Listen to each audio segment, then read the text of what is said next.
Muy buenos días, bienvenidos a un nuevo programa en Foto con Fede, programa como ya todos lo sabemos, dedicados a este apasionante mundo de la fotografía.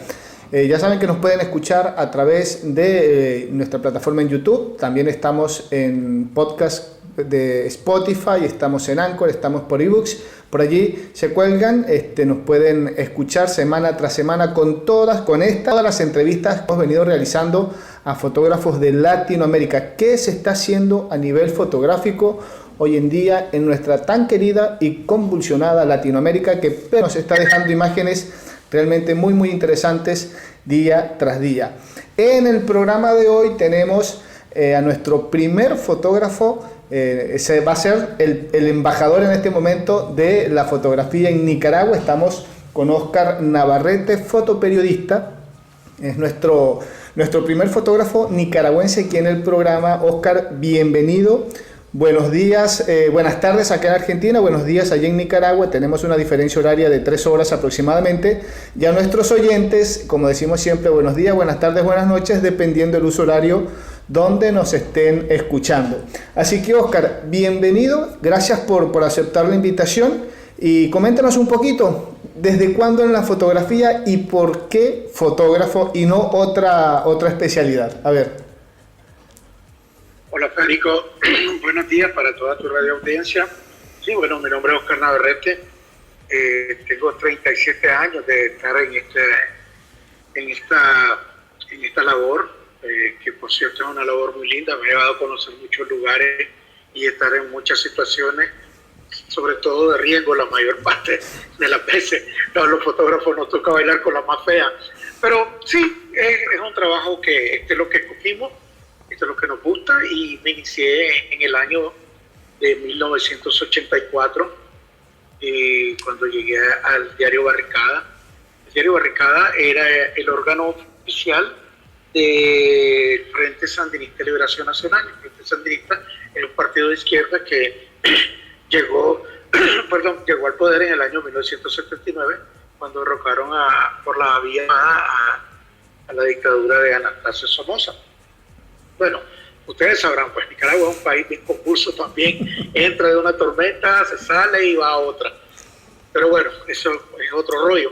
Y Barricada se convirtió como la escuela del periodismo joven, ¿no? Del periodismo y del fotoperiodismo joven. Era el periódico y la redacción más moderna que había en Centroamérica. O sea, se construyó un edificio nuevo para ellos.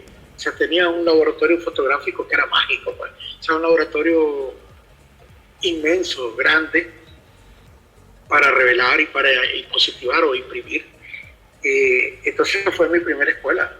O sea, los jóvenes que estábamos en situación de riesgo por la guerra, nos preparaban políticamente para ello y militarmente también. Entonces, una forma de retribuir ese trabajo que había hecho, y era para también buscar cómo educar a los jóvenes, buscar cómo tuvieran una carrera ya sea técnica o profesional. Entonces Barricada se había convertido en una escuela para jóvenes. Había jóvenes que querían estudiar impresión y se volvieron impresores del periódico. En la rotativa les enseñaban todo, igual fotomecánica, así mismo teletipo o fotografía. Yo cogí fotografía, no sé, siempre creo que, era algo que me gustaba desde niño, pero lo manifestaba más con el dibujo.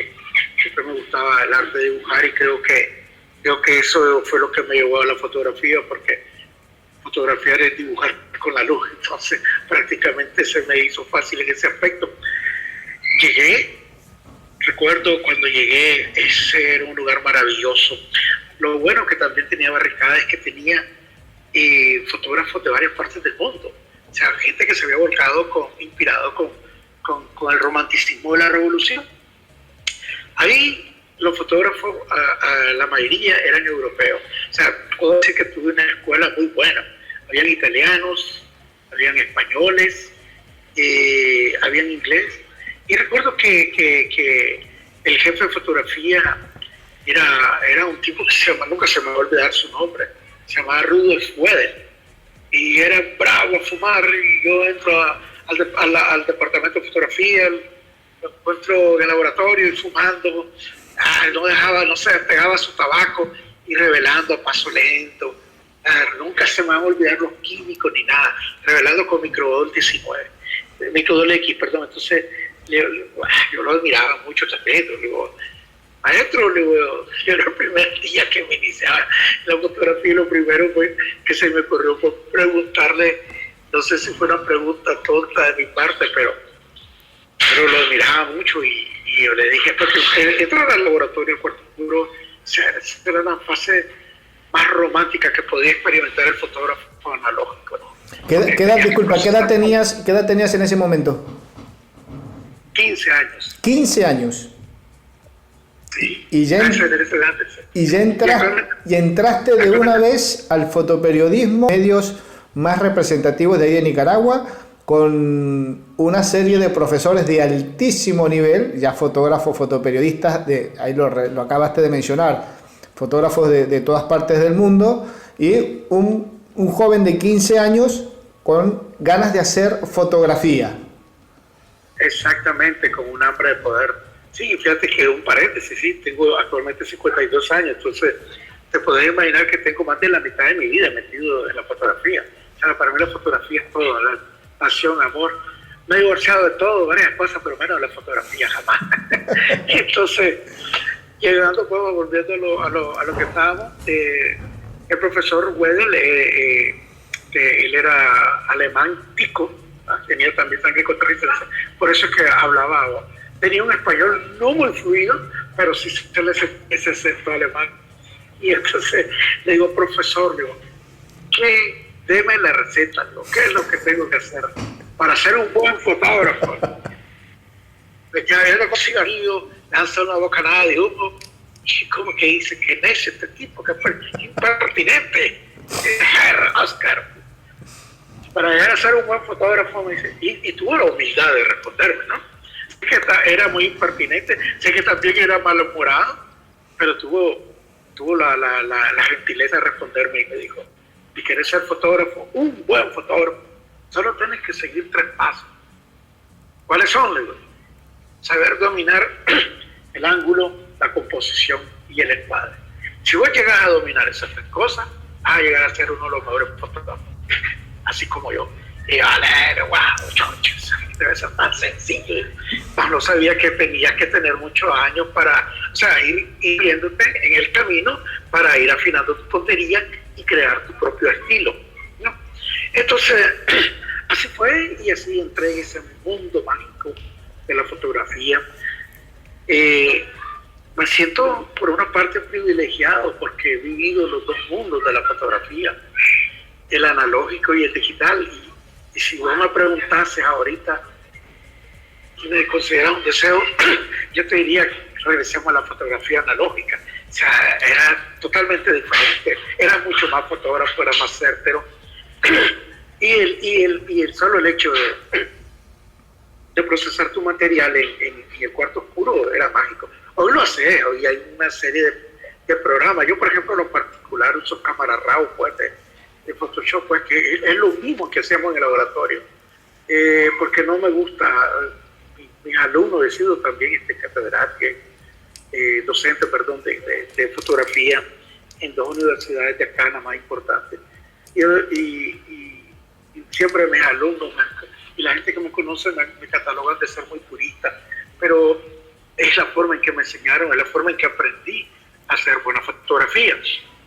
Pero bueno, continué, obviamente inicié en el laboratorio fotográfico. Barricada era un periódico, era como decirte el Pravda de Centroamérica, ¿no? O sea, que tenía un tiraje enorme.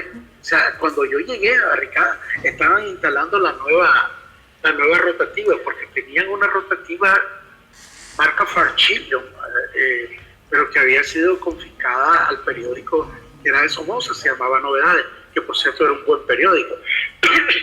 Entonces, la Fairchild era una una rotativa pequeña como de media cuadra, y la que estaban poniendo los alemanes era como de 2 cuadras y media, 3 cuadras.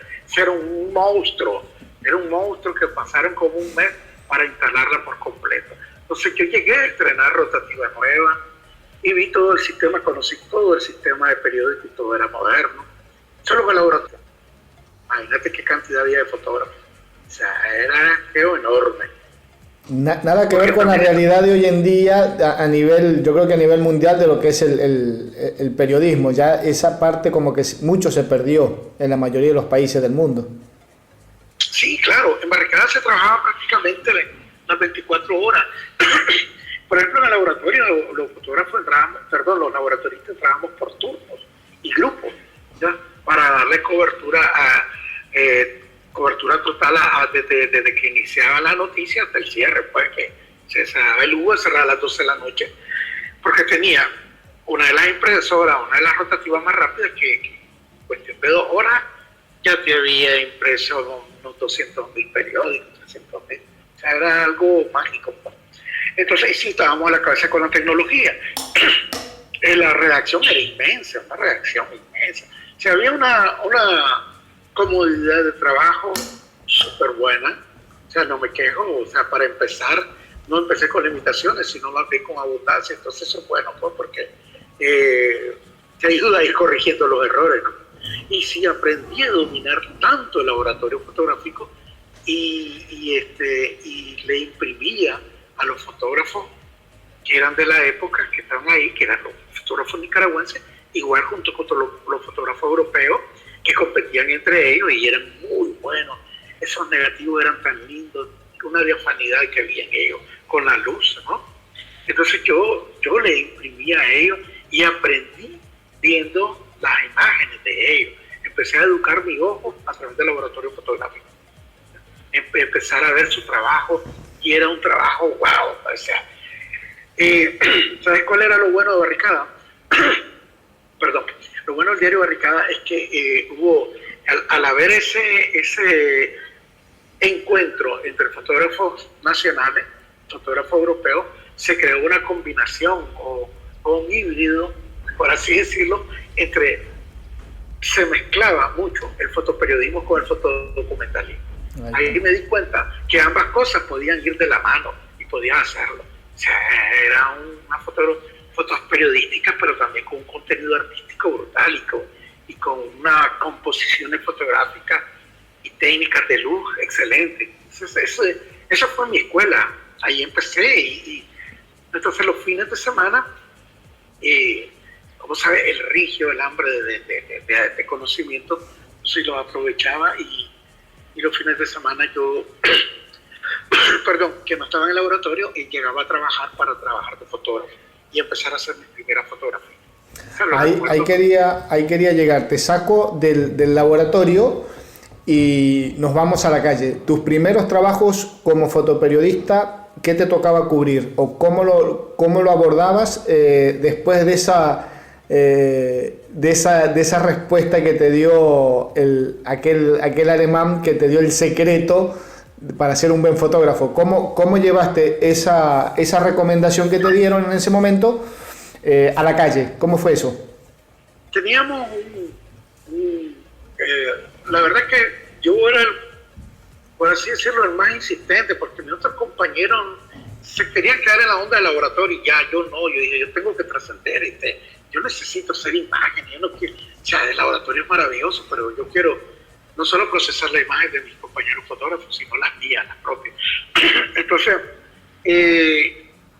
habían unos periodistas en Barricada, era lo más común, que también, como no usaba abasto, había un ejército de periodistas para todo. Entonces, los periodistas que hacían trabajos que no eran tan relevantes, les daban una cámara y ellos tenían que hacer su propia fotografía.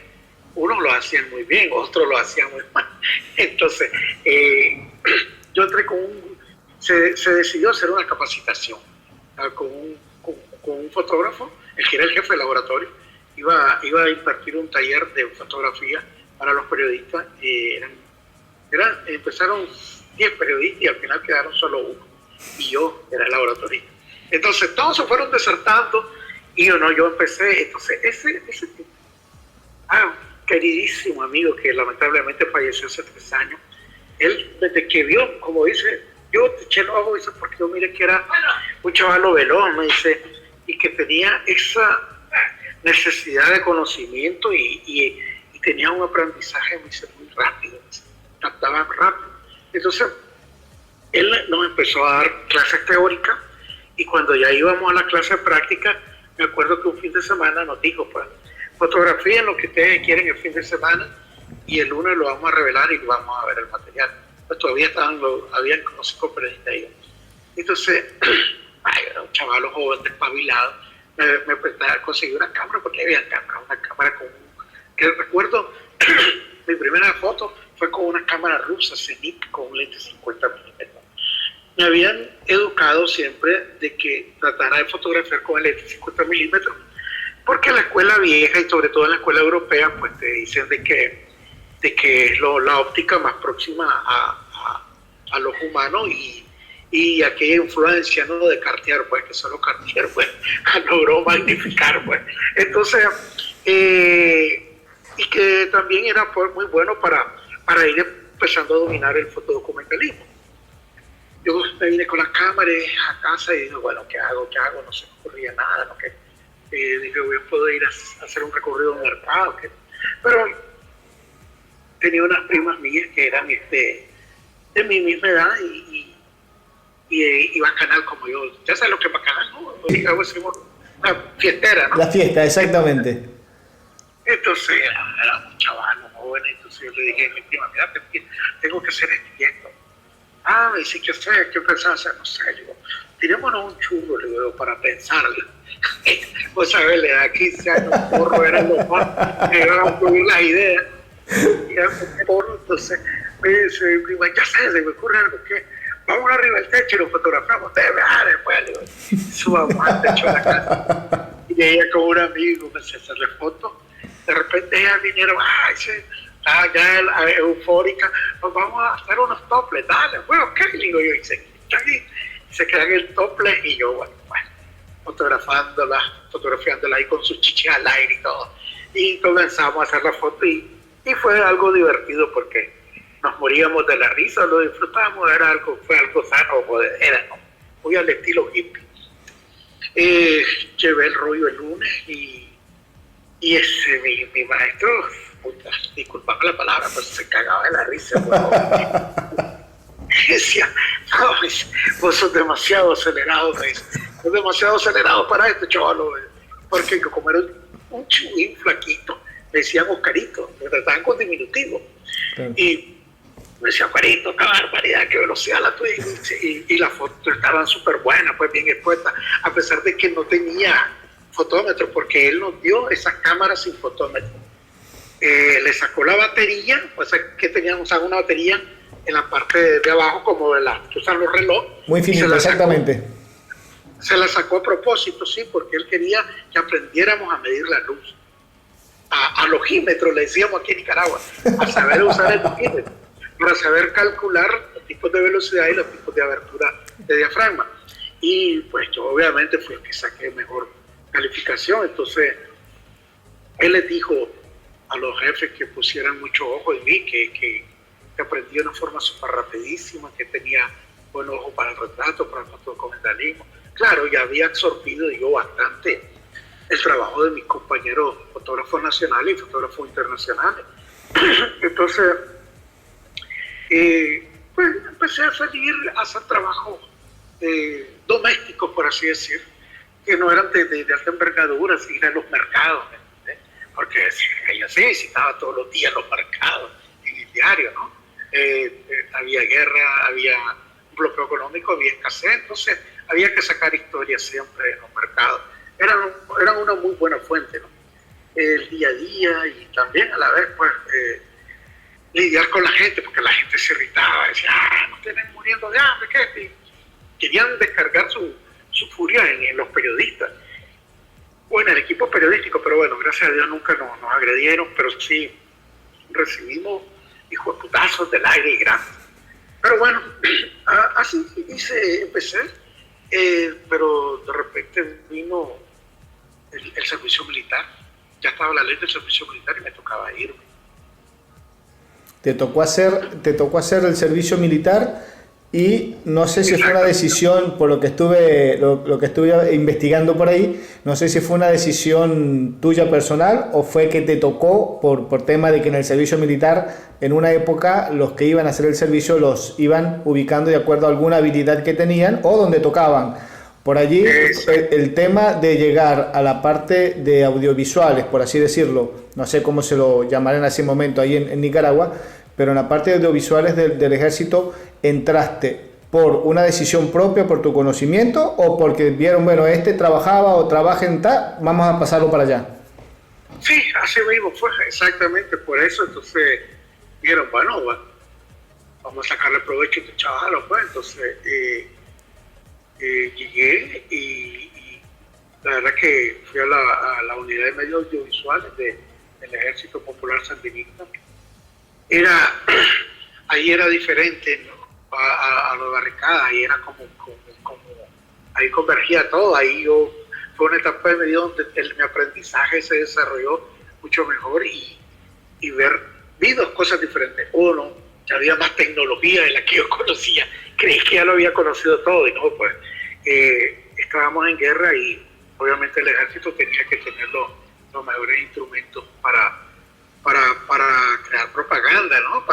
Porque yo creo que para la historia no se preparó eso nunca, jamás. Y lo poco que yo logré recuperar fue porque tuve que ir a pedir permiso, pero te puedo garantizar que el 99% de ese material se perdió. Pero bueno, llegué y tenía las mejores cámaras de video, las mejores cámaras fotográficas, buen laboratorio. Ahí no solo se trabajaba blanco y negro, yo venía familiarizado solo con blanco y negro. Ahí se trabajaba color negativo directo y películas diapositivas, ¿ya? Entonces dije, wow, estoy en otra onda, aquí se hace cine, aquí estamos en otro nivel. Perdóname la pregunta, perdóname que te corte. Más o menos en qué época era eso? ¿Qué año que entraste al ejército? Eso fue en agosto de 1986. En el 86. Estamos hablando de una época de los 80 a los 90 en Nicaragua bastante agitada, política y socialmente hablando, mucho conflicto, y te tocó estar, queriendo sin querer, por así decirlo, te tocó estar en el corazón de todos esos conflictos, porque estabas dentro del ejército en la peor época, no sé si fue así, la peor época social de Nicaragua, con una cámara de foto. Exacto, te quería contar esto. Los años más duros de la guerra de Nicaragua, los más crueles, fueron 1986, el 87 y el 88. Esos tres años se dieron los operativos más devastadores, más fuertes, hubo más muertos y todo. Ya el 89 bajó la intensidad porque habían acuerdos de paz con claves, pero pues ya la guerra estaba disminuyendo hasta el 90, pues que ganó las elecciones doña Violeta Barrios de Chamorro y la cosa cambió en Nicaragua. Pero cuando yo llego a la unidad, yo llego asustado y sorprendido porque veo, pues, claro, hay una cosa que marcó en mí, que sí había una vida militar, había disciplina militar. Eso me ayudó mucho a terminar de forjarme como fotoperiodista, porque la disciplina es muy fundamental en este trabajo, muy fundamental. Y la experiencia militar me ha ayudado inclusive a sobrevivir a todos los conflictos bélicos que me ha tocado cubrir, o los conflictos internos acá, ¿no? Entonces, cuando llegó a la unidad no era una unidad militar. O sea, que me vengo dando cuenta de que habían unas unidades del ejército de que por las características de su trabajo trataban de darle psicológicamente un ambiente de más relajamiento. En ese caso pues, estaban los pilotos, las pequeñas unidades de fuerzas especiales, PUFE, y otras unidades más, incluyendo la nuestra. Por decir, el cuartel militar nuestro o la unidad militar nuestra, no era una unidad militar, era una mansión de 2 pisos, con piscina, con habitaciones, parecía un hotel, era prácticamente un hotel. Si lo único que te diferenciaba que era militar era el que andaba uniforme, ¿no? Pero sí, pues estábamos en ese ambiente relax el poco tiempo que permanecíamos en la ciudad, que nos dábamos en misión, entonces teníamos ese ambiente más tranquilo. Había una antena satelital donde mirábamos canales de cualquier parte, ¿no? Donde quisiéramos. Entonces, el poco tiempo era eso, ¿no? Vivir relax. Pero cuando llegué allí, recuerdo mi primera misión, no se me va a olvidar, yo llego en agosto y tenía 2 meses de estar cuando viene el segundo jefe te recordaba que era militar, que era un tipo súper cascarrabia, súper militar, pero se pasaba de militar, era guardión. Y era el segundo jefe de la unidad y era fotógrafo, era un buen fotógrafo. De él aprendí la disciplina, de él aprendí mucho la disciplina, porque ya lo otro yo lo viene desarrollando de barricada. Y entonces me acuerdo que era un sábado, como era allá en el sistema era así, vos llegabas, si no tenías misiones, tenías que hacer guardia dentro de la unidad militar, si no, pues te ibas sábado al mediodía y regresabas lunes. Pero si estabas de guardia, pues pasabas de viaje ese sábado, salías domingo en la mañana, etc. Pero ese día yo recuerdo que era un sábado y yo lo tenía libre pues, hasta mediodía, entonces estaba en el laboratorio, en el cuarto oscuro, haciendo una foto para una gente de un batallón de lucha irregular, porque aquí se conformaron, los jóvenes que iban al servicio militar se conformaron en batallones de lucha irregular, o sea, que eran batallones de 600, 700 jóvenes que andaban en misión en la montaña, así como te lo imaginas, como fue la guerra de Vietnam, así fue esta guerra de cruel, y la contra pues estaba asistida por los Estados Unidos, obviamente tenían igual tecnología, armamento, o sea, fue una guerra entre 2 ejércitos y entre hermanos nicaragüenses que no valió la pena, pero fue cruel y dura y muy sofisticada, pues. Entonces, como nosotros, este ejército popular sandinista tenía desde que se fue, esto lo trae desde su nacimiento el Frente Sandinista, que era la parte política, ¿no? Cuando ya se logra materializar el ejército, en 1979 se crea la dirección política del ejército. O sea, en la nomenclatura del ejército estaba el jefe del ejército, el jefe del Estado Mayor, que era el segundo jefe del ejército, y el tercero al mando era el político. Igualmente así estaban estructurados los batallones. El jefe del batallón, el jefe de plana, el segundo jefe del batallón y el político. O sea, tenía un poder político que se subordinaba a todo, ¿no? Claro. Era una figura fuerte. Entonces, la unidad de medios audiovisuales pertenecía a la dirección política. O sea, pertenecíamos a esa dirección de agitación, de propaganda, de televisión, de fotografía. Entonces allá se creaba una revista que se llamaba Revista Segovia, era full color y en blanco y negro. Igualmente se hacía programas de televisión, o sea, se producían programas de radio, se hacían afiches con la fotografía nuestra. O sea, era un trabajo intenso, un trabajo de hormiguita, pero que había un departamento dedicado a eso, que era nuestra unidad. Entonces, los políticos de los batallones llegaban y iban a la unidad y pedían asistencia. Necesitamos que vamos a tener, por ejemplo, el acto de aniversario del PRI, nos pueden apoyar, nos mandan un equipo, y entonces les mandaban un equipo de audio también inmenso, ¿no? Para alegrar, hacer fiesta, etcétera. Y nosotros fuimos varias veces a recobertura eso. Pero esa vez este político, me acuerdo que llegó y está hablando con el segundo jefe, pues que era mi jefe. Y le dice, mira, casi no hacen historias de nosotros, dice, ese batallón se llamaba el Juan Gregorio Político. Yo operaba en la zona central de Nicaragua, se le conoce aquí como Celaya Central, una de las zonas de alta envergadura porque era la base social donde la contrarrevolución tenía su base social. Esa era la zona militar, esa era el Vietnam de Nicaragua, te lo voy a resumir así. Entonces le dice, nunca nos hacen reportaje que aquí, que allá, dice, nos tienen abandonados. Le dice, ¿qué querés? Le dice, queremos historia, que no hagan historia. Y entonces me queda viendo a mí, mi jefe, me dice, alístese, me dice, y se va con él, dice, agarre una cámara y una grabadora. Y también esa era mi prueba de fuego, también para probarme, porque te probaban y te mandaban. Al rookie había que mandarlo a la zona más caliente, a la zona más peligrosa. Muchos no lo soportaron. Hay más que fotoperiodista, te tocó ser como que un fotógrafo de guerra prácticamente. Exactamente, entonces me mandaron con una cámara y una grabadora.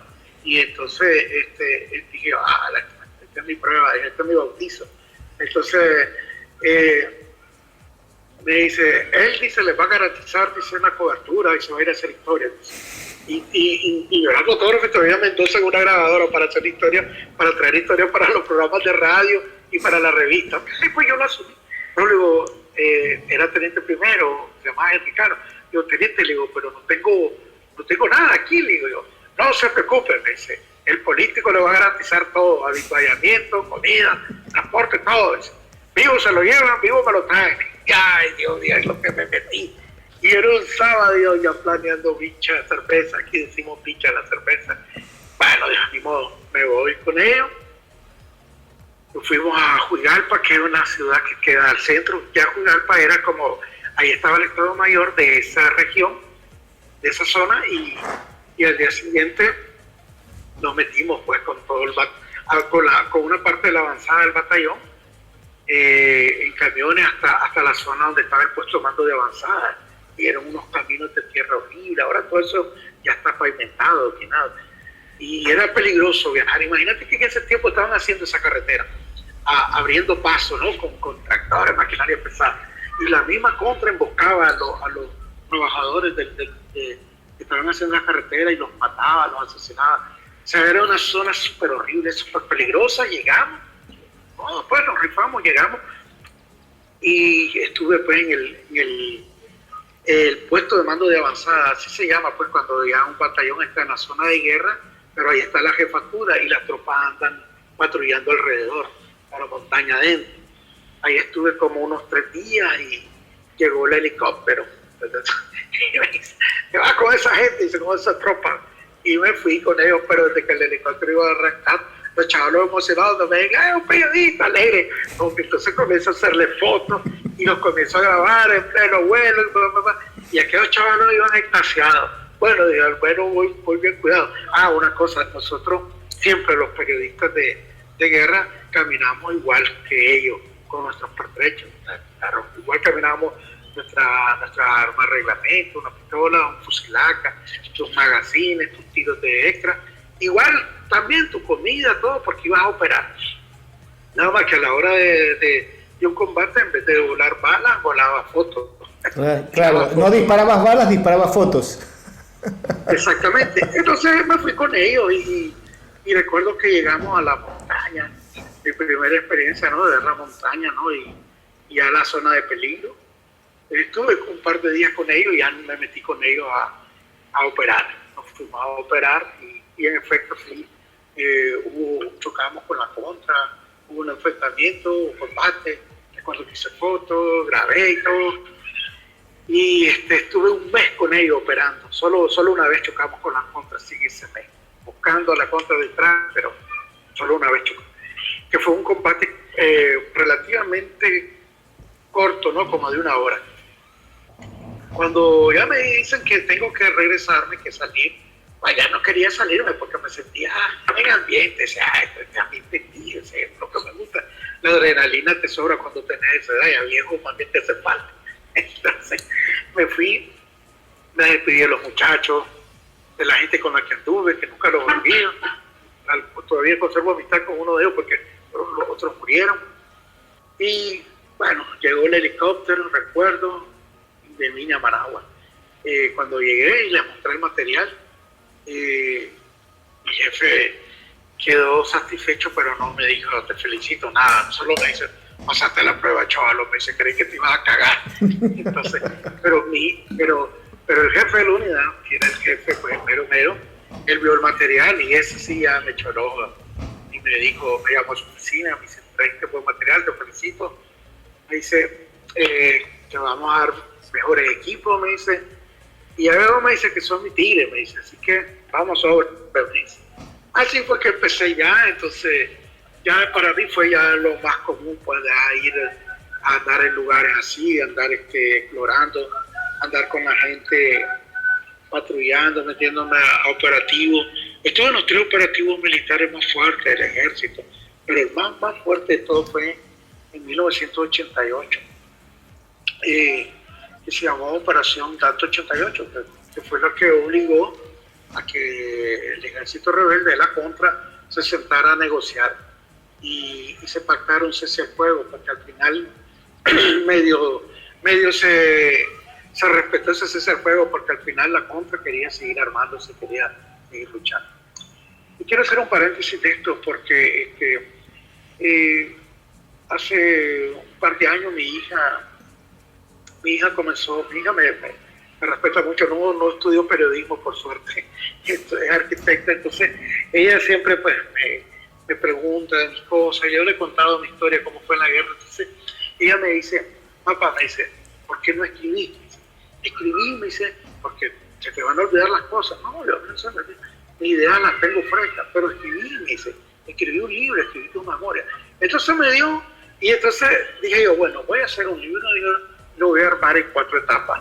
Las etapas más difíciles que me tocó vivir, el 87, que fue un operativo militar muy fuerte, llamado Unidad Interarma, el 88, después hago el operativo del 89, son los 3 operativos más fuertes, y después digo, voy a hacer un resumen desde que era chavalo, desde que era mi juventud y cómo me involucré en esto, hasta el fin del conflicto de la guerra, pues, hablar de una forma generalizada. Entonces empecé a escribir el primer libro, y o sea, la onda es hacer un libro donde vayan 4 historias grandes, o 4 libros pequeños, ¿no? Escribí, se llama Buscando a los Jacob, que es Buscando a los Contras, ¿no? Ahí te lo voy a compartir para que lo leas. El segundo ya lo hice, está en revisión ahorita, porque lo he hecho solo en versión digital, ¿no? Buenísimo. Y solo lo comparto con amigos porque no lo he hecho público, porque la idea es juntarlo y hacerlo impreso. El tercero ya transcribí, porque normalmente en el primero y el segundo empiezo las historias conmigo, pero en este tercero va a ser al revés. Quiero empezar la historia con un jefe contra, que he logrado entrevistar a varios jefes militares y jefes de la Contra. Fíjate que he tenido suerte en eso, y me han hablado súper bien, fluidamente. Entonces esta historia la voy a empezar con un jefe de la Contra para enlazarla con mi historia, que fue el último operativo que se llamó Octubre Victorioso, en octubre de 1989, cuando estaba la plena campaña electoral aquí del Frente Sandinista, Doña Violeta y todo eso. Casi todo eso se arruina, ¿no? Y fue un operativo que no tuvo mucho, no fue muy público y fue una historia horrible, catastrófica. Hubo masacre de campesinos y todas esas cosas. Entonces es muy importante todo eso, y voy a escribir esa parte, ¿no? Ya le empiezo a escribir para terminar con el cuarto, pues, porque estoy haciendo miles de cosas, no tengo idea. Pero he aprovechado la pandemia porque ya digitalicé hace años todos mis negativos y los tengo resguardados. Ahora lo que estoy haciendo, todo lo que fotografiaba antes del 2013 para acá, inclusive las fotos que yo escaneé y digitalicé, todo eso lo iba guardando en DVD. No estaban muy de moda los discos duros. Ahora lo que estoy haciendo es el proceso. He comprado discos duros de alto almacenaje, y entonces estoy redigitalizando las imágenes, viendo esto, y las estoy resguardando. Ahí tienes cualquier cantidad, una historia bien interesante, bien rica de la Nicaragua de aquellos años. Sí, y ahora, hablándote lo del libro de fotografía, siempre estaba con ese proceso de hacer el libro de fotografía.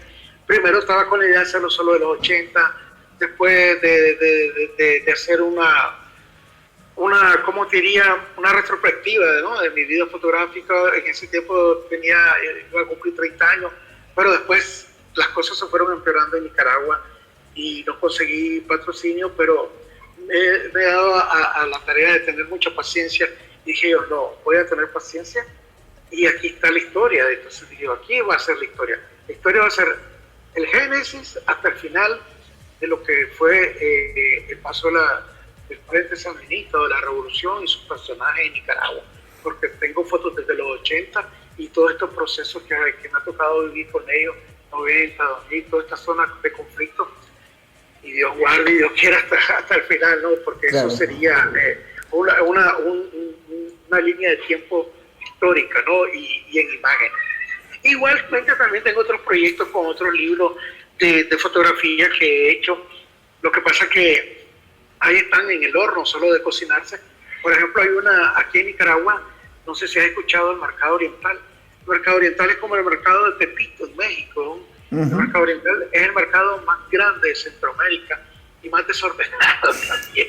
O sea, no hay mercado, yo creo que no hay mercado ordenado, por así decirlo, en todo el sentido de la palabra. El mercado tiene ese atractivo que es ese caos de imágenes, de cosas, de colores, de olores, de sensaciones, de gente, de rostros, que yo creo que es por ahí un poco, si lo ordenamos, pierde esa magia, ese encanto, me parece a mí, es una visión muy personal. He tenido la oportunidad de estar en varios mercados, en diferentes partes, y me parece que mucho de atractivo es ese desorden de imágenes que lo hace tan interesante por allí. No quiero continuar sin aprovechar la oportunidad que estás hablando de que estás en un proyecto de un libro bastante interesante para la historia de Nicaragua y otros proyectos adicionales, que nosotros siempre decimos que no sabemos quién nos está escuchando del otro lado de nuestro computador, nuestro celular, porque en este momento ya no es radio, sino en la computadora de radio.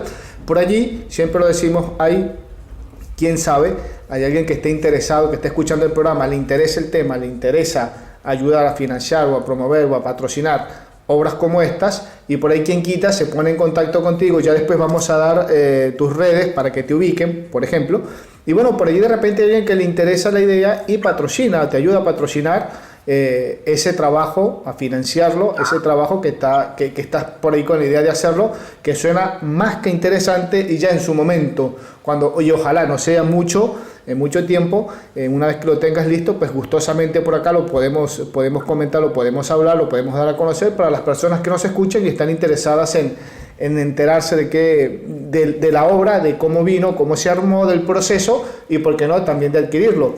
Ya tendremos la oportunidad, y ojalá alguien que nos escuche pues le interese el tema y te ayude a financiar y a desarrollar ese proyecto, que es muy interesante. Hay algo que leí por allí, y por ahí de repente te saco un poquito de sintonía. Tenés una vivencia que no la tiene, por lo menos con los fotoperiodistas con los que hemos estado conversando. Tenés experiencias bastante delicadas, peligrosas en tu profesión. Un poquito ahora que estamos conociendo tu historia entendemos por qué, pero tenés en tu currículum la caída de un helicóptero y saliste ileso. Eso no lo tiene cualquiera. ¿Eso fue estando en el ejército o ya fuera del ejército? No, siendo fotógrafo del ejército. Eso fue en 1988. Daniel Ortega era el presidente de Nicaragua. Hizo una visita a la ciudad de Pantasma. El Valle de Pantasma es una ciudad que está al norte de Nicaragua, es largo, y entonces era una zona de guerra totalmente horrible, peligrosísima. Ahí la contra hizo muchos estragos. Entonces la visita de Ortega pues militarizó la zona, ¿no? Nosotros andábamos en ese tiempo con un equipo con nuestra contraparte de Cuba, de las fuerzas revolucionarias de Cuba. Ya ese equipo era completo porque andaban hasta cine, o sea, andaba televisión, fotografía, prensa, radio y cine. Lo único que nosotros no teníamos era cine. Ellos sí ya tenían cine, o sea, te filmaban en 35 milímetros. Entonces yo recuerdo que ese viaje el ejército de Nicaragua nos designó un helicóptero a nosotros, donde andábamos solo los periodistas del ejército de Cuba y del ejército de Nicaragua. Llegamos a la actividad, la cogimos, Daniel se fue y se fueron unos helicópteros escoltándolo por aire, porque él se fue por aire, por tierra. Entonces muchos periodistas habían llegado por tierra, igual en la misma caravana, y se querían ir por aire. Era comprensible, ¿no? Porque era la onda de que tenían que venir a procesar sus materiales En ese tiempo habían como 3.000 periodistas acreditados en Nicaragua y andaba un ejército de periodistas, fotógrafos, camarógrafos. Entonces, el que era el jefe de prensa de la presidencia nos endosó una gran cantidad de periodistas al helicóptero y nosotros les dijimos que no y el piloto, el jefe de la aeronave, dijo que era una locura. Entonces, como el tipo tenía poder porque era un ministro, ni modo de aceptarlo. Entonces el helicóptero intentó despegar, iba full de personas, no pudo lograr el equilibrio en el aire y entonces nos venimos a pique. Yo vi a muchos periodistas llorar, periodistas norteamericanos me agarraban los brazos, me gritaba y yo de los nervios solo me reía, yo le decía que se calmara. Yo veo la parte de la cola y como vamos en picada, digo, al menos me va a dar tiempo de, si logro quedar vivo y poder salir, salgo por la parte de atrás, porque esos helicópteros se abren por la parte de atrás, eran esos 2017 rusos. En efecto, fuimos en picada y la destreza de los pilotos fue que lograron aterrizar en un campo de cultivo de maíz para amortiguar. Caímos, salimos de la nave y eso, gracias a Dios, no estalló, era lo normal que estalle, fue por el combustible. Y esa fue una anécdota que me tocó vivir pues con una gran cantidad de periodistas. Pero para la guerra, cuando me tocó pues, fotografiar la guerra, los combates y todo, siempre mi miedo era que me levantara una mina, era lo que le temía más a las minas. A los helicópteros, nosotros entre los periodistas de audiovisuales nos dábamos broma diciendo que teníamos más horas de vuelo que los propios pilotos. Hubo un momento que solo en el aire, digamos. Pero sí había mucha, ¿cómo te diría? Mucha pericia aparte de los pilotos para esquivar. De hecho, los helicópteros que derribaron fueron pocos, ¿no? Fueron pocos, pero sí también a la hora de los combates, sí tuve un helicóptero que fue a bombardear y me tocó, y hice una foto de otro helicóptero donde va en el aire descargando misiles. Esa historia la conté, me acuerdo, un domingo, porque era una historia de una fotografía, ¿no? Y hablé de la historia de esa foto. Pero sí, pues logré salir ileso, gracias a Dios. Lo único que me dio fue en el operativo del Tanto 88, fue el más fuerte, y donde el ejército logró una victoria, el ejército sandinista, aplastante. Yo soy alérgico, padezco de alergia, y salí casi podrido mi cuerpo, casi me muero. Y logré sacar el material, pues me logré salir. Eso te lo voy a contar en el libro porque ya lo escribí, solo lo está corrigiendo, todo eso lo cuento, todos esos detalles. Entonces logré salir y a los 2 días terminó el operativo, a los 2 días de que salí yo de la montaña. Estábamos en las montañas de Honduras, imagínate. Esa es una historia de un conflicto bélico, todo eso lo detallo ahí con nombre y todo. Pero sí logré pues llegar hasta que terminó la guerra en el 90. Como te digo, algunos compañeros míos no lograron pasar la prueba de fuego, muchos se desertaron, algunos se les perdonó, a otros simplemente no volvieron. Ser fotógrafo de guerra no es fácil, no es sencillo. Viví en un constante estrés, ¿no? Y bueno, el lema mío en lo personal era a los Jimi Hendrix, ¿no? Vivir rápido y morir joven. Siempre tuve esa onda de que en cualquier momento estaba plenamente consciente de que en cualquier momento podía morir. Y como te digo, lo que sí le tenía miedo era a una mina, quedar corto o algo de eso, ¿no? Pero sí era un joven muy acelerado en esa época. Consumía marihuana, alcohol, vivía de una forma con exceso. ¿Por qué? Porque sabía de que a la vuelta de la esquina me podía estar esperando la muerte, ¿no? Pero no una forma de justificar mi trabajo, sino que era lo que nos tocó vivir a los fotógrafos de esa época. Ahora, Oscar, te saco del ejército y te traigo un poquito más acá a estos nuevos tiempos, al fotoperiodismo de hoy en día, lo que cubriste después o lo que estás cubriendo hoy en día.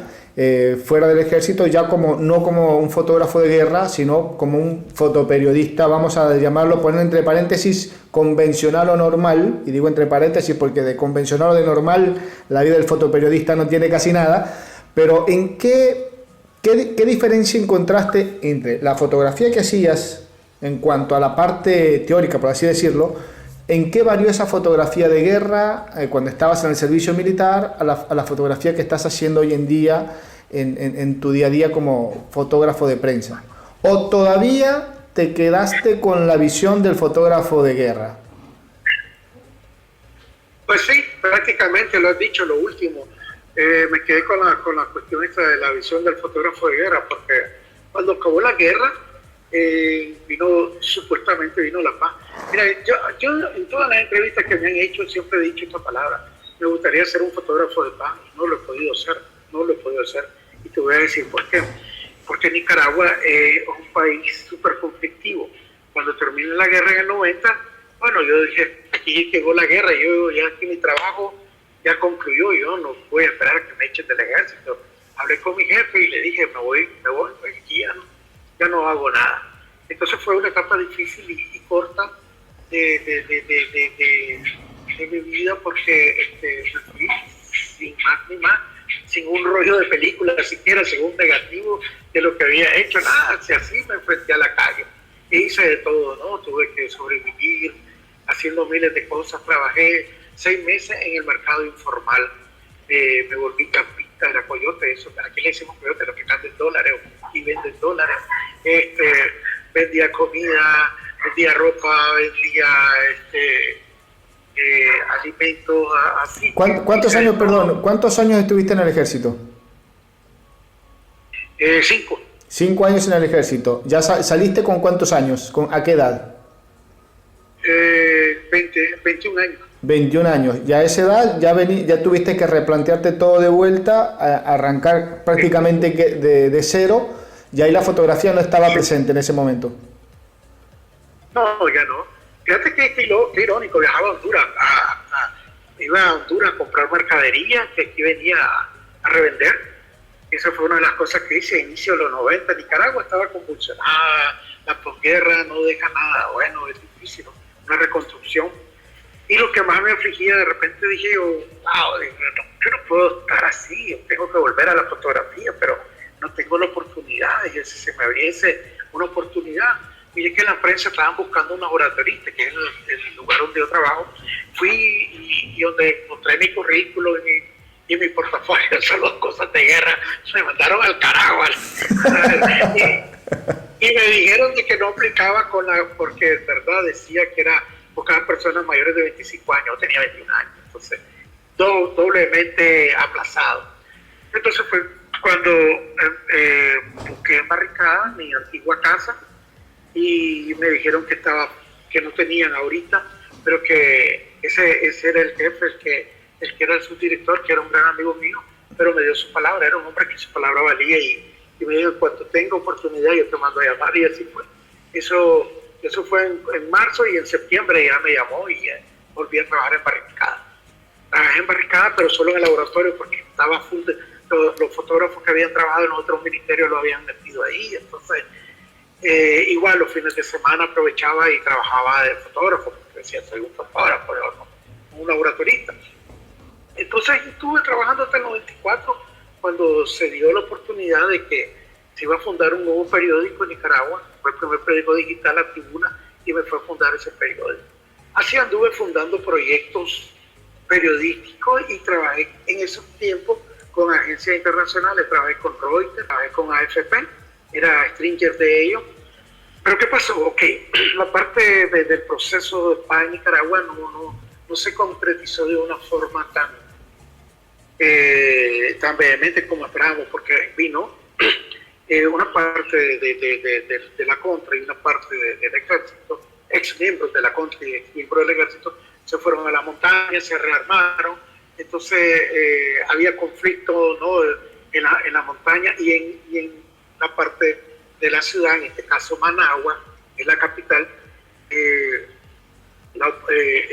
Frente Sandinista, que estaba en la oposición, empezó a a desgobernar al gobernante legítimo, por así decirlo, con huelgas azonadas, manejaban los sindicatos, manejaban el sindicato de obreros, el sindicato de transporte, entonces el sindicato de estudiantes, todo eso era utilizado para hacerle la guerra a los gobernantes de turno.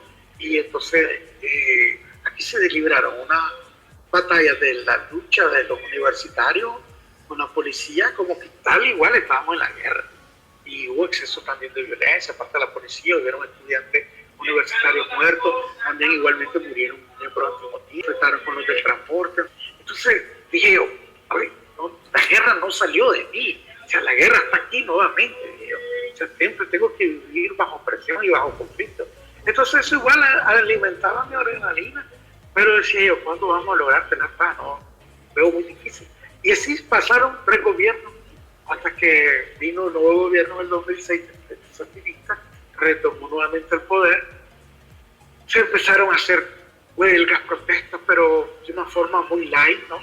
Hasta que el conflicto subió de tono en el 2008. La gente siempre toma el 2018, pero no. En el 2008 hubo elecciones para alcalde y hubo una violencia horrorosa. Aquí en Nicaragua no hay elecciones si no hay muertos. Entonces esas elecciones marcaron, ¿me entendés? Porque el Frente Sandinista vino y se robó muchas alcaldías. Entonces la gente brincó y ahí estalló la violencia. Fueron días duros, difíciles, pero bueno, se bajó el gas otra vez, hasta cuando vino el estallido nacional en el año 2018, que ahí sí fue lo más horrible. Eso, o sea, eso me recordó la época de la guerra de Somoza. Yo escribí algo que le puse en mi déjà vu, donde planteaba la guerra insurreccional. La guerra hay que distinguirla, ¿no? Lo que es una guerra irregular que se liga en las montañas, en zonas rurales, y lo que es una lucha urbana, ¿me entiendes? Es mucho más peligroso, porque la gente está más expuesta en una ciudad, está más vulnerable, y eso sucedió. Pues. Aquí se dio de todo. A mí, en ese lapso, en esos de conflictos de que inició, yo me acuerdo en septiembre, el 2 de septiembre del 2018, había una marcha de la gente de la oposición, de los azul y blanco, le decimos aquí, son los colores de la bandera de Nicaragua, y y llegó a provocar una marcha del partido de gobierno. Entonces la policía hizo un anillo para que no saliera la marcha de la oposición y dio paso a que pasara la caravana. Cuando pasa la caravana del Frente Sandinista, yo me acerco con el ángulo donde veo que un azul y blanco le quiere quitar la bandera roja y negra a un tipo que va en una camioneta, están como a 10 kilómetros por hora, después iba lenta. Yo me acerco para hacer un primer plano y el tipo que con una 9 milímetros y me la pone acá en la frente. El que estaba peleando con la bandera se desapareció y yo hasta aquí nomás llegué, pero me agaché, no disparó y igualmente aquí te matan y nadie va delante de la policía o un mismo policía, y eso era una impunidad total. Después, en diciembre, el 12 de diciembre del 2019, estaba dándole cobertura a una actividad de las madres de presos políticos y se acerca la policía, viene de forma violenta. Yo me quedé, no podía correr porque adelante venía una señora con unos 65 años. Y yo, si yo paso corriendo, la voy a botar a la señora, la voy a golpear, y no quería eso. Y por hacer eso, entonces la policía vino, nos metió el pie a los dos y nos empujó con sus escudos y salimos volando por el aire. La señora se reventó todo porque cayó boca abajo, la pobre señora. Y yo caigo y no me dejan ni incorporarme porque me caen como 4 tipos y me comienzan a dar con el bastón ese, manzabolo que le decimos acá.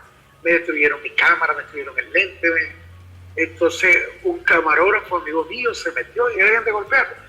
Se metió y con una mano, me pasó una mano para que me reincorporara. Y ese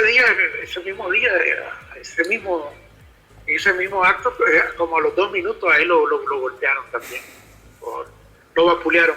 Entonces, la cosa, o sea, cuando están en regímenes dictatoriales, hacer periodismo es muy difícil. Aquí hemos llegado a un nivel de que ya te ven con una cámara, ya son un objetivo. O sea, ya te ven con una cámara, es como que te vean como un terrorista. O sea, yo uso pechera por comodidad para meter mis lentes y todo. Tengo desde el conflicto que no uso eso, uso una mochila para llamar menos la atención. Y lo último que te quiero contar, pues, yo hice una cobertura completa de esa y hice mi página web la hice enfocada en eso, ¿me entiendes? Fue algo que del dolor humano, no fue algo político, sino hablar del dolor humano, ¿no? Y no lo inventaba yo, lo decían mis imágenes, dejé que mis imágenes hablaran por mí y por las personas que no tenían voz, por las personas que estaban sufriendo. No sé si te das cuenta, pues aquí han estado llamando a la fiscalía, a una serie de políticos, periodistas, etcétera, ¿no? De todo el mundo. Yo fui uno de los que llamaron, a mí me llamaron y me amenazaron con la ley de ciberdelito y me mostraban mi página web y mis imágenes. Inclusive me dijeron que mis imágenes, qué lástima que mis imágenes se estuvieran prestando a factores propagandísticos como Goebbels. Entonces no quise refutar, no quise nada. Si refutaba, ahí nomás me podían llevar a la celda. Entonces, con todo el dolor de mi alma como fotógrafo, tuve que eliminar mi página web al día siguiente. Pero estuve a punto de cerrar mi cuenta de Instagram, pero no la voy a cerrar. Creo que con mi página web, pues, suficiente, ¿no? Ahí en mi página de Instagram poder ver, pues, de que conservo, pues, algunas cosas. He dejado de publicar porque esta es la parte que es más dolorosa. Lo dije hace unas 2 semanas en una entrevista de que estamos entumidos con la historia de Nicaragua, porque no estamos construyendo, no estamos escribiendo, no estamos respaldando gráficamente la historia de todo lo que está sucediendo, porque yo no puedo salirme campantemente con mi cámara y hacer fotos porque me vapulean, me roban y todo, me pueden matar. Y si son los fotógrafos oficialistas, igual no lo hacen, entonces nos estamos quedando sin registro para la historia. Entonces eso es grave, eso es gravísimo porque la verdad que nadie le estaba poniendo mucha importancia a eso. En la época de Somoza, que fue la dictadura más cruel, los periodistas que trabajaban en mi periódico, hace 42 años, en el diario de la prensa, tenían como fuerza a los guerrilleros y andaban entre las barricadas y los dejaban trabajar, inclusive la misma guardia de Somoza. Pero ahora no, ahora es un silencio informativo casi total. Pero nosotros, imagínate, para que te den una idea, hemos hecho fotografías desde los vehículos. Usábamos vehículos polarizados para poder registrar, o a veces estamos recurriendo para la tecnología nueva usando celulares, porque igual el celular, si le das un buen uso, puedes tener buenos resultados. Yo inclusive he dado talleres de periodismo de mochila o periodismo digital también, y el celular es una herramienta muy buena que al final, pues, hemos estado haciendo eso. Pero sí, la situación de ser fotógrafo en Nicaragua, o sea, ya es insostenible, pues este es uno de los países donde es muy difícil hacer fotografía. Tengo colegas que se han ido al exilio también. Yo no, yo creo que a mí me han dicho, ¿por qué no te vas? Porque el día de que esto acabe, ¿quién va a registrar eso? Claro. O sea, yo tengo que estar ahí, yo tengo que ver cuando esté pariendo la nueva Nicaragua, tengo que estar ahí, registrarlo y contar una historia completa de los 80 hasta que esto acabe desde un primero. Oscar, un poco ya me lo has, para ir un poquito cerrando ya la entrevista, porque vamos dentro del tiempo que habíamos programado. No quiero extenderme mucho, más bien de repente en un futuro no muy lejano continuamos esta charla que está por demás de interesante, con datos realmente muy interesantes desde el punto de vista político, social, histórico ahí en Nicaragua, obviamente fotográficamente hablando también. Pero te pregunto, ¿cuál es tu visión de la fotografía en general ahí en Nicaragua? ¿Cómo ves a la fotografía? Tratando sé que no es fácil, menos en tu caso, pero tratando de sacar un poquito del tema político, del tema de violencia. ¿Cómo ves a la fotografía ahí en Nicaragua? ¿Hacia dónde apunta? Creo que la fotografía va a desarrollarse. Están surgiendo muchos periodistas jóvenes, inclusive aunque sean de la otra acera, pero están surgiendo y ahí están esos chavalos.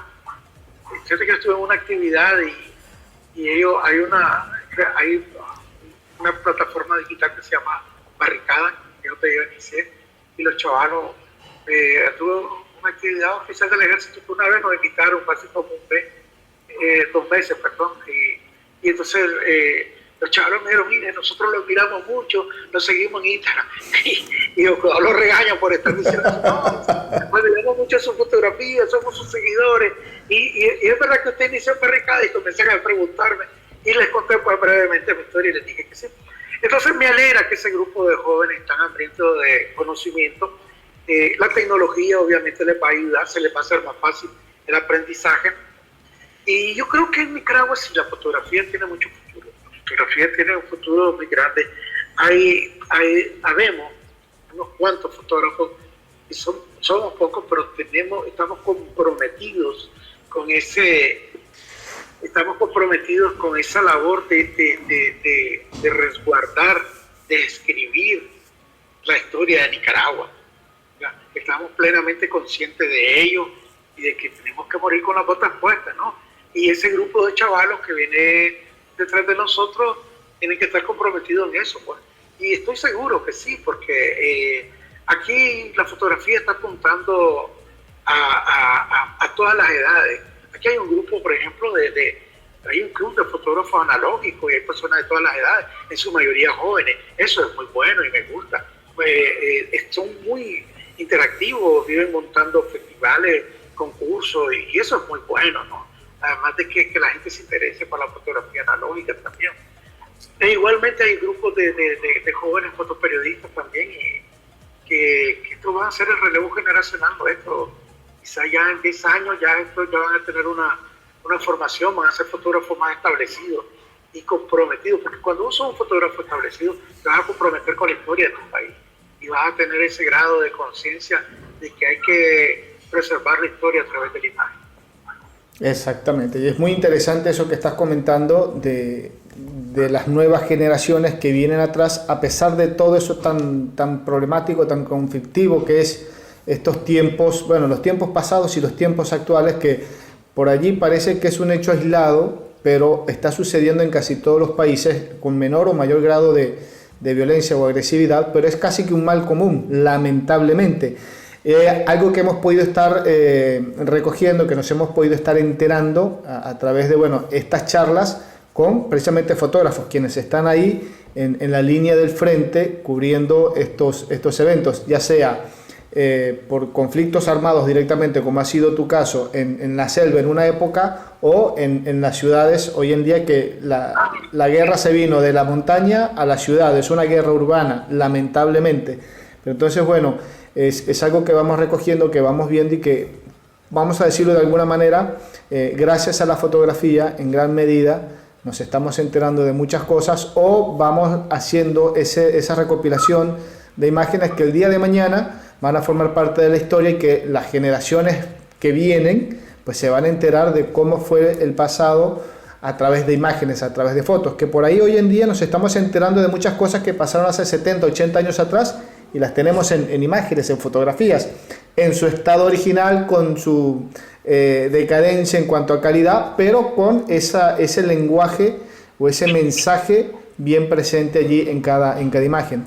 Óscar, no me quiero ir sin que nos des, por un lado, falta una preguntita más, la más difícil del programa, según dicho por los propios entrevistados, pero me gustaría, si tenés, creo que tenés todavía la cuenta en Instagram, como dijiste, para las personas que escuchen el programa y que por ahí quieran conocer un poquito más tu trabajo, o que te quieran contactar por tu proyecto, ¿por dónde te ubican? Sí, mi cuenta en Instagram es Navacfoto. Así aparezco, y todavía tiene enlazada la página web, que no me había fijado. Voy a tener que borrarla porque la gente va a ir y el sitio no le va a salir, obviamente. Sí, estoy más activo en Instagram. La verdad que yo con copia en Facebook, pues, pero todo mi trabajo lo prefiero en Instagram. Pues que Instagram fue una red social que se hizo para fotógrafos aficionados, pero los fotógrafos profesionales nos la hemos robado. Y lo importante de esta red social son los hashtags. Los hashtags viajan más allá. No tenés idea que con los hashtags cuando tuvo el conflicto acá, hice trabajo para un par de periódicos europeos que me contrataron a través de los hashtags viendo mi trabajo. Y hice trabajo para también unos periódicos norteamericanos. Entonces, yo les aconsejo a los fotógrafos que aparte de su página web, siempre están publicando en Instagram y con los hashtags, ¿no? Exactamente. Buenísimo. Oscar, la última pregunta, acá cerramos, para dejarte libre para que sigas en tu laboratorio revelando imágenes. Si llego a Nicaragua con mi cámara de foto, ¿qué no debo dejar de fotografiar allí en Nicaragua? Te lo voy a poner lo que yo siempre he querido hacer. ¿Te acordás que yo te dije que quería ser un fotógrafo de paz y que nunca he podido hacerlo? Pues entonces te recomendaría los recursos naturales de Nicaragua. Tiene unas playas muy bellas, tiene volcanes muy bellos, lagunas, ríos, hay unos valles preciosos. Por ejemplo, el Valle de Fantasma tiene su historia, ¿no? Fue una zona de guerra horrible en los años 80, pero ahí cayó un meteorito y ahí así se formó el valle hace miles de años. Tiene una historia muy, muy buena y es una de las zonas cafetaleras más fuertes del país, después que fue una zona de guerra, ¿no? ¿Estás en qué parte, estás en qué parte de Nicaragua? Porque arrancamos conversando y no me ubiqué en qué parte de Nicaragua estás. Yo sí. Soy de Managua. Managua, ahí está, perfecto. Sí. Y Fantasma lo puedes buscar en las redes, está al norte de Jinotega, al norte de la capital. Es una ciudad muy buena. Y también sus playas, las playas son muy buenas. Aquí se da mucho surf, viene mucha gente extranjera a practicar surf. Desde el conflicto político-social se han dejado de montar muchos eventos, pero aquí sí el turismo está prácticamente virgen y aún así sigue viniendo gente. Yo te recomiendo que visites 2 ciudades coloniales donde te vas a dar gusto haciendo fotografía. Granada, la ciudad de Granada y la ciudad de León. La ciudad de Granada está bordeada por el lago, un gran lago que es el lago Cocimolca. Y es la ciudad donde estuvo William Walker y se nombró presidente. Todo. Una ciudad rica en historia. Y la ciudad es la ciudad colonial en pie más antigua del continente. ¡Apa! Sí, y poder visitar León también, que tiene las mejores catedrales, una ciudad colonial también. Igual cuando se dio el grito de independencia, ahí estaba el último gobernador español. También poder visitar a ver qué otro lugar. Hay miles de lugares, los volcanes que ofrecen, aquí hay volcanes que están inclusive activos y puedes ir a hacer rappel, puedes hacer patinaje en arena. O sea, si te gusta el deporte extremo, ¿no? Hay una gran variedad de cosas que puedes hacer. Puedes escalar, puedes bajar la laguna también, que es muy buena. Yo la bajé una vez y no sabía que era extremo y es más fácil subirla que bajarla. O sea, una de las lagunas de acá. Pero sí, ahí también hay mucha artesanía, hay ciudades muy bellas con miradores preciosos. Todas esas bellezas que te digo que están ocultas por los mismos conflictos y no hemos podido darnos el lujo de tener una paz estable y duradera, lo hemos perdido. Perfecto. Y ahora, ¿qué me recomendás que no deje de probar un plato típico de ahí de Nicaragua? El bao. El bao. A ver, ¿qué es?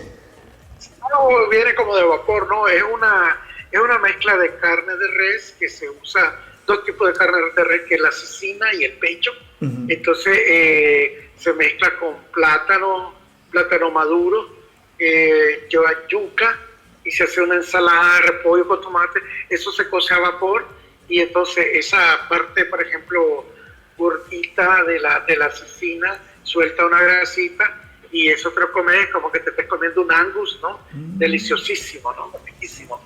Y bueno, aquí hay una gran variedad de platillos, pues, pero el bao y el vigorón. El vigorón es chicharrón, ¿conocer? Sí, el chicharrón, sí. El cuero del cerdo y se hace con yuca cocida, reventada, queda majadita como un puré, uh-huh. Y se le echa una ensalada que lleva mimbro, tomate, repollo, chile.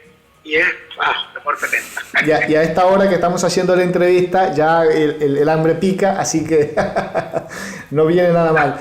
Bueno, Oscar, la verdad te agradezco la oportunidad por haber conversado este primer encuentro. Ojalá más adelante tengamos más encuentros por allí. Ya tengo tu contacto, te tengo en la agenda de los fotógrafos con los que vamos a estar conversando cada tanto. Ya tenés las puertas abiertas del programa. Cuando quieras, no tenés que esperar que yo te llame, nos podés escribir, nos podés mandar un mensajito y decir tengo algo nuevo para contar, con gusto lo vamos a estar conversando. Esperamos con ansias tu libro para darlo a conocer por acá por el programa, para difundirlo por toda Latinoamérica y para que la gente pues se entere qué está pasando, qué se está haciendo. Así que Oscar, la verdad, muchísimas gracias, que siga esos años de trabajo, de éxitos, de imágenes y que bueno, esperemos desde acá, de todo corazón, que algún día llegues a ser el trabajo de hacer imágenes de paz ahí en Nicaragua, que es un deseo que realmente es tuyo, pero yo creo que es de todos en general, que tengamos una Nicaragua más tranquila, más libre, donde la gente puede estar pues mucho más contenta, más feliz y se alcance esa paz que tanto comentás. Y ojalá estés ahí para registrar ese momento, así es el gran libro con el gran final que todo el mundo quiere. Así es, y así será. Esperemos que sí, esperemos que sí. Bueno, Oscar, muchísimas gracias. Ok, siempre a la orden. Saludos. Seguro. Bueno, señoras, ahí estuvimos conversando entonces con Oscar Navarrete, fotoperiodista, más que fotoperiodista, me atrevo a decir yo que es un fotógrafo de guerra, de ahí de Nicaragua, con el cual estuvimos conversando el programa en el día de hoy. Esperamos que haya sido de su agrado esta entrevista y que bueno, ya saben por allí, Nava, la red social, Nava Fotos. Nava Foto, para las personas que quieran conocer un poquito más de su trabajo, y ya saben que pueden escuchar este programa no solamente a través de nuestro canal de YouTube, sino a través de los podcasts de Spotify, Anchor, eBooks, y que por allí también viene nuestra página web dedicada al programa @fotoconfede, así que pendientes que lo vamos a estar dando a conocer por aquí por el programa obviamente, y tienen nuestra cuenta en Instagram donde van a ver todos los entrevistados que hemos tenido hasta ahora y un par de fotos que hacemos también por allí. Nuestra red es en Instagram @fotoconfede. Bien, ya saben que nos encontramos la próxima semana con un nuevo invitado, un programa de corte similar. Chau, chau, nos estamos viendo.